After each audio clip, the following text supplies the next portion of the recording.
হোয়াটসঅ্যাপে কিন্তু এখন থেকে চাইলে 24 ঘন্টার মধ্যে অটোমেটিক মেসেজ ডিলিট করতে পারবেন। মানে আপনি ধরুন আপনার প্রিয় একজন মানুষের সাথে হোয়াটসঅ্যাপে চ্যাটিং করতেছেন। তো চ্যাটিং করতে, করতে আপনার অনেকগুলো চ্যাটিং হয়ে গেছে। আপনারা অনেক সময় সাধারণত চান কি আমি চ্যাটিং করছি এখন যদি অন্য কেউ দেখে ফেলে তো আপনারা আবার কি করেন এগুলারে বসে, বসে ডিলিট করেন। ডিলিট করতে, করতে, করতে, করতে কত মানে সমস্যা না? কত মেসেজ এত মেসেজ কেমনে ডিলিট করবেন একসাথে? কোনো দরকার নাই এত কষ্ট করে একটা, একটা করে ডিলিট করার। আপনি আজকে এখন মেসেজ করছেন ঠিক কাল এই সময় আপনার মেসেজটা অটোমেটিক ডিলিট হয়ে যাবে। মানে আপনাকে কষ্ট করে ডিলিট করতে হবে না। 24 ঘন্টা আপনি যে মেসেজটা করবেন সেই মেসেজের মেয়াদ থাকবে 24 ঘন্টা। এবার মেসেজ করেন, ছবি পাঠান, ভিডিও পাঠান, ভয়েস করেন, যাই করেন, যেটাই পাঠাবেন সেটার মেয়াদ থাকবে 24 ঘন্টা। 24 ঘন্টা পর আপনার ওই মেসেজ, ভিডিও, ছবি যেটাই হোক না কেন সেটার কোনো অস্তিত্ব থাকবে না। সেটা অটোমেটিক্যালি ভ্যানিশ হয়ে যাবে। মানে ওখানে থাকবেই না। চলুন হোয়াটসঅ্যাপে এই সিস্টেমটা আপনি কিভাবে চালু করবেন তার আগে মূল ভিডিওতে যাওয়ার আগে বলে রাখি আমাদের চ্যানেলে প্রতিনিয়তই এরকম ইন্টারেস্টিং ভিডিও কিন্তু আপলোড হয়ে যাচ্ছে। তো এরকম ইন্টারেস্টিং ভিডিও মিস না করতে চাইলে অবশ্যই আমাদের ফেসবুক পেজ এবং ইউটিউব চ্যানেলটি সাবস্ক্রাইব এবং ফলো করে রাখুন। আমরা শুরুতে হচ্ছে হোয়াটসঅ্যাপে আসবো, কারণ হোয়াটসঅ্যাপে আমাদেরকে দেখাতে হবে। তো আমরা হোয়াটসঅ্যাপে প্রবেশ করলাম, হোয়াটসঅ্যাপে চলে আসলাম। হোয়াটসঅ্যাপে আসার পর এখন আপনি যার চ্যাটিংটা মানে 24 ঘন্টার মধ্যে ডিলিট করতে চান, অটোমেটিক ডিলিট হয়ে যাবে 24 ঘন্টা পর, যার সাথে তার প্রোফাইলটা এখান থেকে সিলেক্ট করে নিতে হবে। এখানে অসংখ্য প্রোফাইল থাকবে আপনার এখানে।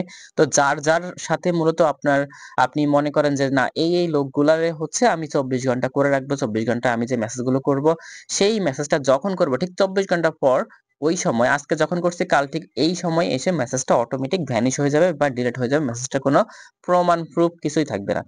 তো এটা হচ্ছে যার সাথে করবেন তার প্রোফাইলটা আপনাকে নিতে হবে।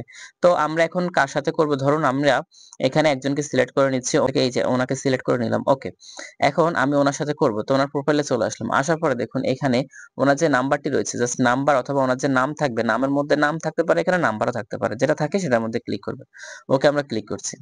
ওকে, ক্লিক করে দিয়েছি। ক্লিক করার পরে আপনি জাস্ট একটু নিচের দিকে আসবেন, এই যে অপশনটা রয়েছে এখানে ক্লিক করবেন। ওকে, আমরা এখানে ক্লিক করছি। ক্লিক করার পরে দেখুন এখানে কিন্তু একটা অপশন রয়েছে যেটা আমি অলরেডি অন করে রেখেছি 24।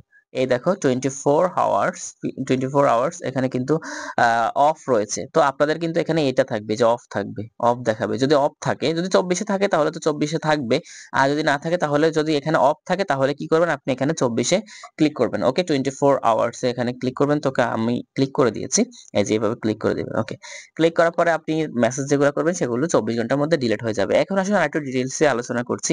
আপনি যদি চান যে না 24 ঘন্টা না, আমার মেসেজটা যেন 7 দিন পরে আর না থাকে, তাহলে 7 ডেজে ক্লিক করবেন।